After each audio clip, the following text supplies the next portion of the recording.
Je suis à la bourre. Là, ouais. Ouais, hey. Salut les gars, salut les loulous, salut les abonnés. Comment ça va? Bon, désolé, je suis un peu à la bourre. Tu sais comment ça se passe, hein, c'est dimanche, tu prends le café du dimanche, ça tarde un peu, bon, t'es là, t'es avec ton muffin, t'es avec ton truc. Bon, on peut y aller maintenant, c'est bon? Alors les loulous, aujourd'hui nous allons faire une recette de saison. Vous allez voir, un peu plus chiadé, un peu plus technique. C'est pas non plus Top Chef, tu vois. On est là, on est humble, mais bah, ça envoie un petit peu. Œuf molle frit déposé sur sa crème d'asperges et parmesan. C'est pas mal. Alors mes petits loulous d'amour, pour cette recette il vous faut des œufs, waouh, effet sonore, parmesan, une échalote, du vin blanc, de la chapelure, de la farine, un petit fagot d'asperges, de la crème liquide, salt and pepper. Traduction, sel et poivre. Aujourd'hui, la star de la recette, c'est lui, l'œuf. La première astuce à retenir, c'est la règle de 3. 3 pour un œuf à la coque, 6 pour un œuf mollet, 9 pour un œuf. Non, 9 pour un œuf dur. Mince, tu suis un peu ou pas? Tous les dimanches, je vais te le répéter de suivre, c'est pas vrai ça? Deuxième astuce. Quoi? Mais dites-nous, monsieur Conan. Mettre du vinaigre blanc dans l'eau de cuisson des œufs. Mais pourquoi, monsieur Conan? Parce que quand tu mets du vinaigre dans l'eau des œufs, le blanc vient coaguler si jamais ton œuf éclate. Merci, monsieur Conan. Allez, on vient se déposer nos œufs délicatement dans l'eau pour 5 minutes top chrono. Pourquoi 5 minutes?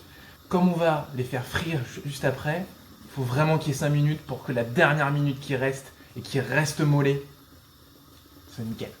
En attendant, tu t'es préparé un bol avec des glaçons dedans. Ah, t'entends? Ça c'est le timer. Une fois que la cuisson est terminée, vous plongez vos œufs dans de l'eau glacée. Ça va stopper la cuisson. Vas-y, m'enlève pas ma coquille, j'ai froid, wesh. Oh, comment tu parles?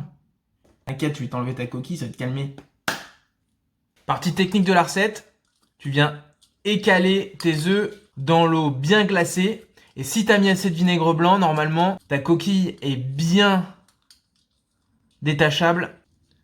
Tu te retrouves avec un super œuf. Tu vois que dedans, c'est mollet encore. Tu le sens. Tu le sens, tu le sens. Ensuite, tu récupères ton œuf et tu viens le passer dans de la farine, dans de l'œuf battu et dans de la chapelure.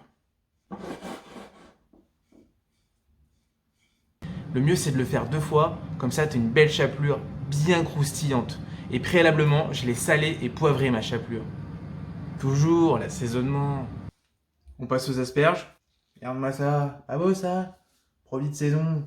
Bon, on va commencer par enlever le bout de leur tige. Ça, c'est pas top top. On va venir éplucher quelques copeaux à l'aide de l'économe pour la décoration. Hop, on va se garder ça gentiment. On va couper en petits morceaux le reste. Dans une casserole avec un peu d'huile, un peu de beurre, on fait gentiment revenir notre échalote sans aller jusqu'à la coloration. On les fait suer, on appelle ça. Et on vient mouiller au vin blanc.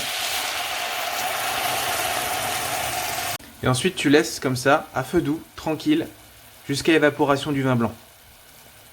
Quand ton vin blanc est évaporé, tu viens rajouter tes asperges. Tu assaisonnes.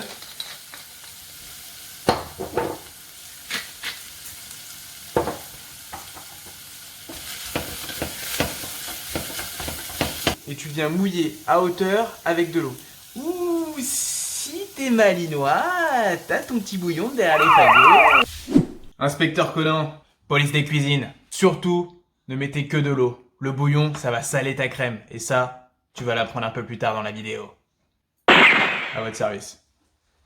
Tu laisses cuire comme ça jusqu'à évaporation totale de l'eau. Une fois que ton eau s'est bien évaporée, on mixe le tout et on crème en même temps. Quand tu as quelque chose qui est à peu près de cette densité-là, tu peux la passer au chinois. Le chinois, ça va te permettre d'avoir une belle crème et d'enlever le côté un peu filandreux de l'asperge. Une espèce de petite pâte. On va pas le mettre dans la recette. Voilà, on se retrouve avec une belle crème. Bien sympa, bien gourmande. On va goûter notre crème quand même. Ouh la vache, c'est salé. Je te l'avais dit, mon petit.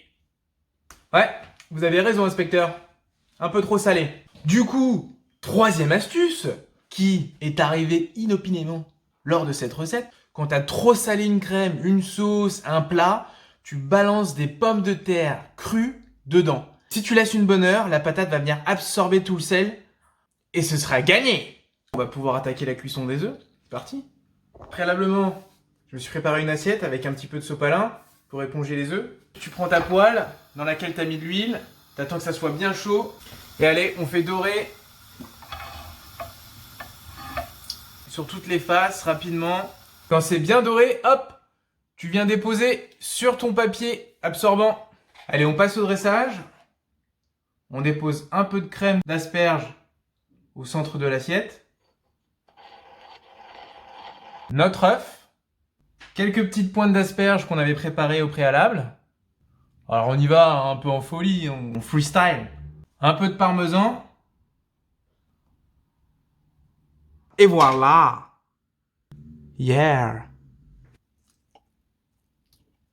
Allez, et ça coule. Magnifique. Hop. Si ça casse pas 3 pattes à un canard, je m'appelle plus Monsieur Conan. RDD numéro 3, c'est maintenant fini. On se revoit dimanche prochain pour une nouvelle recette. En attendant, prends soin de toi et surtout, mets un petit pouce si t'as kiffé et abonne-toi. Et au moins, je sais que vous êtes présents, vous êtes derrière moi, vous me poussez. Peace, love, flex.